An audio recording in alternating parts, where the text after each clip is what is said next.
तो आज सुनाऊंगा छत्रपति शिवाजी महाराज के ऐसे मावड़े की कहानी जिसे इतिहास भूलकर भी नहीं भूल सकता। तो आश्चर्य से भरी इस कहानी को शुरू करते हैं। बात है 6 जून 1674 की, जब छत्रपति शिवाजी महाराज का राज्याभिषेक हुआ। और राज्याभिषेक के बाद छत्रपति शिवाजी महाराज का डंका भारत में ही नहीं बल्कि पूरे विश्व में बजने लगा। और इतना ही नहीं तो जब मुगल उनका नाम सुनते तो थरथर कांपते थे। उस समय मराठों से युद्ध मतलब हार ऐसा ही माना जाता था। राज्याभिषेक के बाद छत्रपति शिवाजी महाराज ने अपना रुख दक्षिण की तरफ मोड़ा और हैदराबाद का किला गोवर्धन को हासिल करने के लिए रवाना हुए।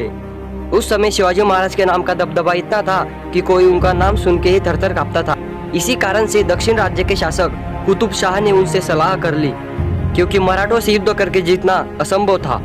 कुतुब शाह ने छत्रपति शिवाजी महाराज को घोड़कुंड में आने का निवेदन किया और कई दिनों के बाद छत्रपति शिवाजी महाराज घोड़कुंड पधारे। पूरी दुनिया में जिसके नाम का डंका बजता है ऐसे राजा को देखने के लिए घोड़कुंड में भीड़ हो गई। उस समय शिवाजी महाराज के साथ हंबीरराव मोहिते, येसाजी कंक, सूर्याजी मालुसरे व सर्जेराव जेधे ये उनके सेनापति थे। शिवाजी महाराज अपनी विशालकाय सेना लेकर घोड़कुंड पहुंचे और उनकी हजारों की सेना देख के कुतुब शाह ने हंसते हुए कहा, महाराज आपके पास हजारों की सेना है पर इसमें एक भी हाथी नहीं है। तब शिवाजी महाराज हंसे और उनसे कहा कि मुझे हाथियों की कोई जरूरत नहीं, क्योंकि मेरा एक एक मावड़ा एक एक हाथी के बराबर है। ये सुनकर कुतुब शाह आश्चर्य से बोला कि ऐसा कैसे हो सकता है, एक आदमी और एक हाथी का अंतर आप जानती हैं महाराज, ऐसा कभी नहीं हो सकता।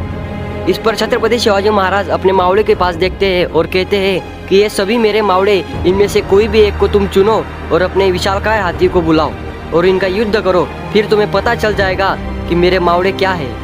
तब कुतुब शाह ने उंगली उठाई और एक मावले पर रख दी।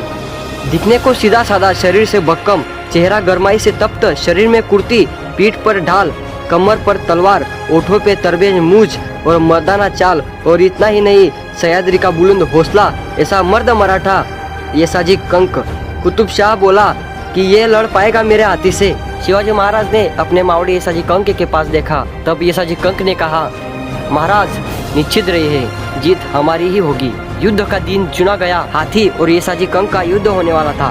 लोगों की भीड़ इकट्ठा हो गई क्योंकि शिवाजी महाराज का मावड़ा हाथी से लड़ने वाला था। युद्ध शुरू हुआ। येसाजी कंक ने शिवाजी महाराज को मुजरा किया और रण में उतरे। उनके सामने एक बलाढ्य हाथी खड़ा था, फिर भी उनके मुख पे ना कोई चिंता ना कोई भय, बस भरोसा तो था सिर्फ खुद पर और छत्रपति शिवाजी महाराज पर।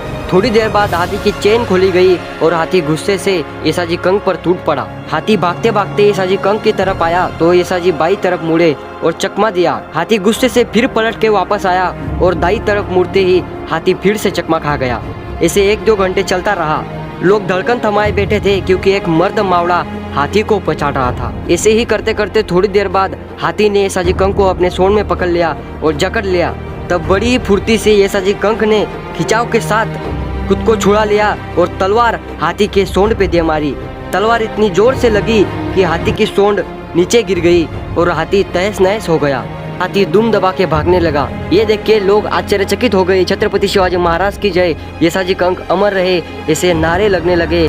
ये देख के कुतुब शाह भी बड़ा आश्चर्य था कि छत्रपति शिवाजी महाराज का एक एक मावड़ा भी किसी हाथी से कम नहीं है। ऐसे थे हमारे छत्रपति शिवाजी महाराज और ऐसे थे उनके मावड़े जो राजा के लिए हमेशा प्राण देने के लिए और प्राण लेने के लिए तैयार रहते थे। जय शिवराय।